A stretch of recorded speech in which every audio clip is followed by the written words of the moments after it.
It is our honor to invite you for a fireside chat with Dr. Mark Mobius, Mr. Raamdeo Agrawal along with the two coveted authors Mr. Saurabh Mukherjea and Mr. Anupam Gupta.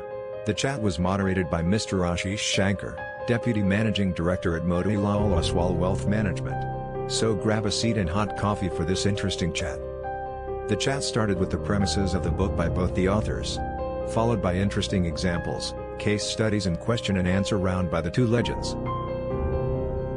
So let's peek into the secret of the Victory Project. India's GDP has tripled in the last 20 years. One of the most standout achievement of any large country in the history of the planet. But yet, this prosperity has not really translated into happiness and success.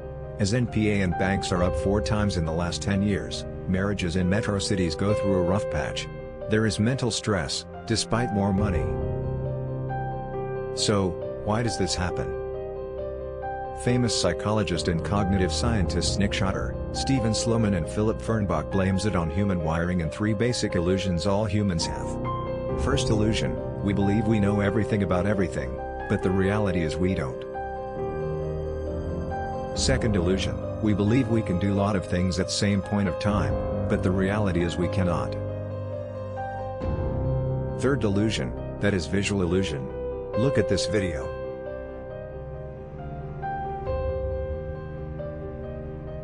This is mind-boggling. Most of our memories are manufactured by ourselves and has lot less to do with what really happened. Which means our brains can be easily manipulated. If you are wondering how did we survive for so long, despite these limitations, the answer is by using heuristics, shortcuts that our brains uses to simplify things. The above 3 illusions leads to nothing but stress and chaos. So how does one get out of this stress and lead a happy yet successful life? This issue is the key focus in the Victory Project and hence the subtitle of the book is 6 Steps to Peak Potential. The book also showcases the traits and interviews of high-performer gurus and entrepreneurs, who have succeeded despite living in the same chaotic world. It shows their clarity, focus, passion and applying the simplicity paradigm in their personal and professional life. But wait. What is simplicity paradigm and the 6 steps? Let's hear it from Mr. Anupam Gupta, the co-author of the book. He is chartered accountant and an investment research consultant. Over the past 20 years, he has worked with some of India's leading equity brokerages and has written reports on diverse topics. He is also a host of the award-winning personal finance podcast, Paisa Vaisa. So we give you the simplicity paradigm. This is the core of our research for the last 2 years. It's a simple 3-tier structure consisting of core beliefs of specialize, simplify, spiritualize, then specific behaviors of declutter, creativity and memory and collaboration. And when you implement these 6 steps, you get the best. You get to see a massive transformation which can be manifested in simplicity in business and simplicity in investing. Let us explore the foundation tier that consists of practices of being a specialist, how simplicity is an unblemished virtue and how to be spiritual. Last decade has been the decade of specialization. Though, this concept has been known since last 300 years through the economist Adam Smith's Wealth of Nations.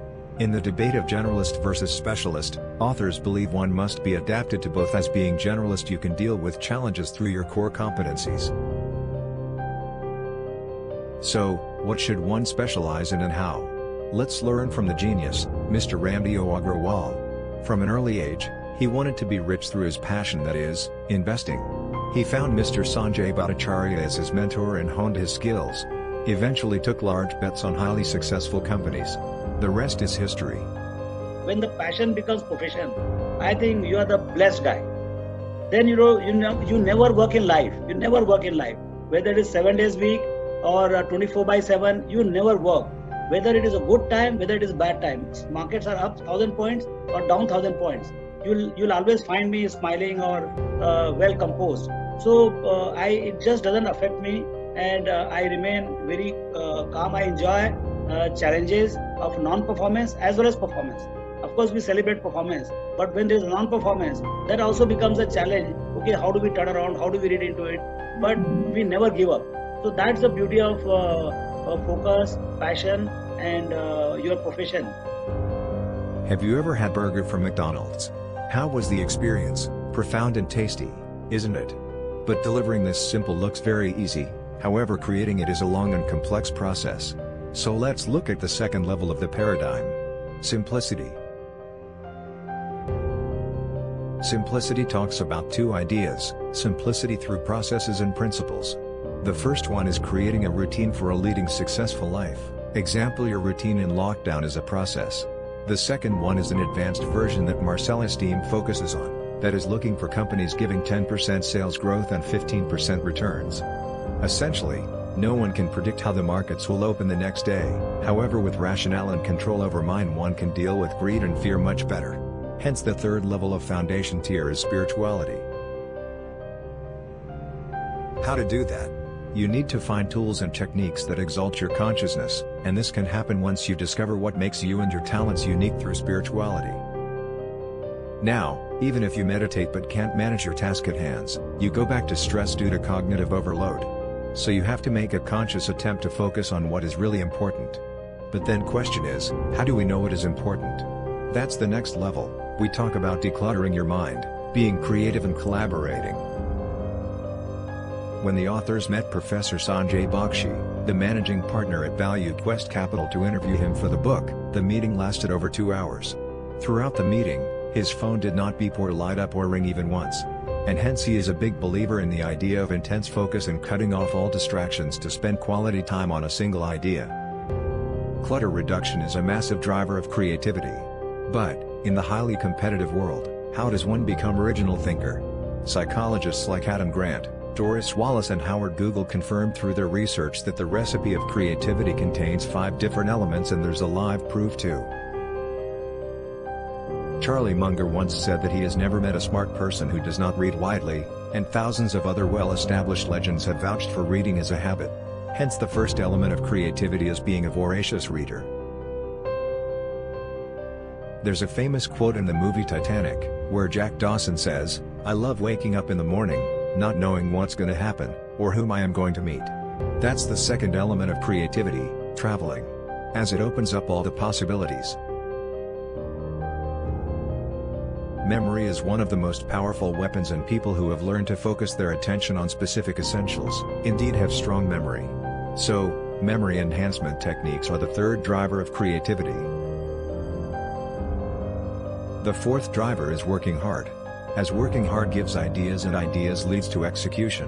One such application was done by Mr. Mobius.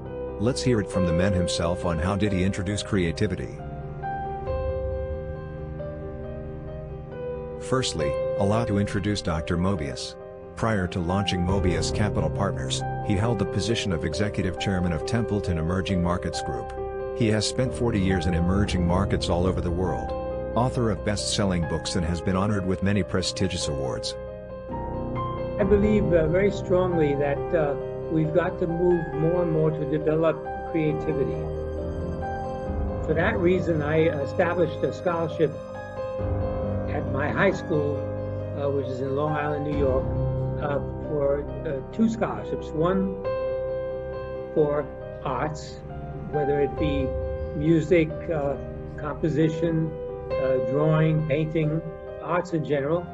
And the second scholarship is for entrepreneurial activity, creating companies. So I believe that at the end of the day, the education of the future must be focused on creativity. For the simple reason that machines can do a lot of the mundane tasks, but the real advances will be made with creative people who are thinking off the borders of science, going into the next step and thinking with an open mind.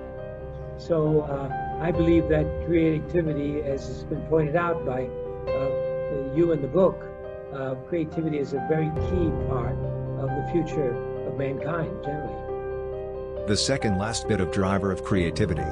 Make friends, jam with other creatives, find allies, find people who can give you emotional support, intellectual support, and practical help. The final driver, arguably the critical driver, is collaboration. What more is the realistic proof than 3 decades of partnership between Mr. Raamdeo Agrawal and Mr. Motilal Oswal? So lucky to find a partner like Motilal. I mean, how different we are. and yet he's a junior to me. He's a much better chartered accountant, but he can do things I cannot even think of doing. You know that. He can do things I cannot do it. Probably he can do what I can do, but I definitely cannot do what he can do. So that's how these two things came together. And we never discussed who will do what.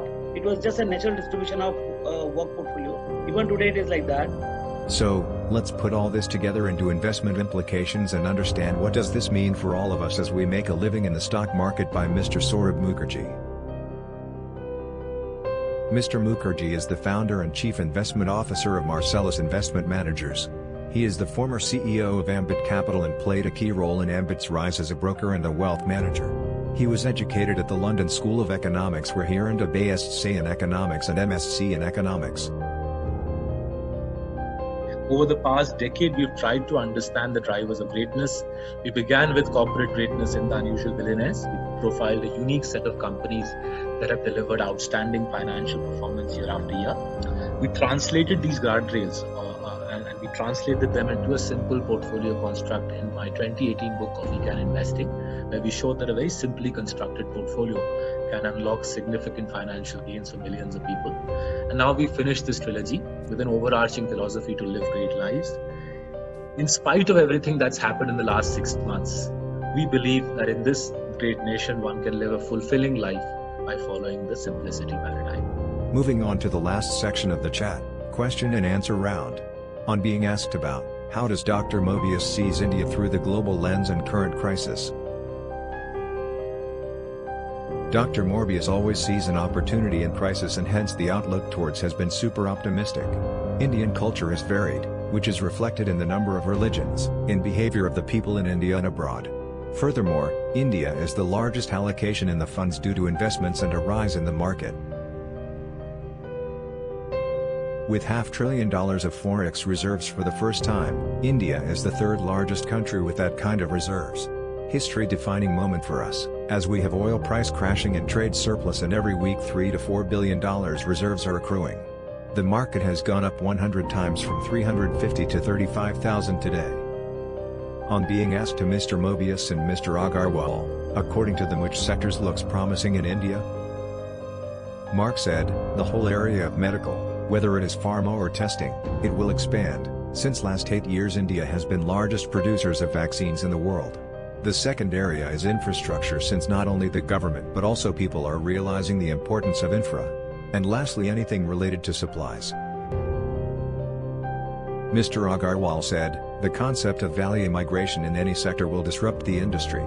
Value migration means moving away from obsolete business models to more effective designs that are better able to satisfy customers' most important priorities. Example: Tesla's early move to electric cars.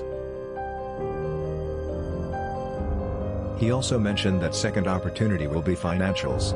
It may remain out of favor, but is likely to bounce back. Third is the insurance sector has an untapped potential, as a large number of Indians are uninsured.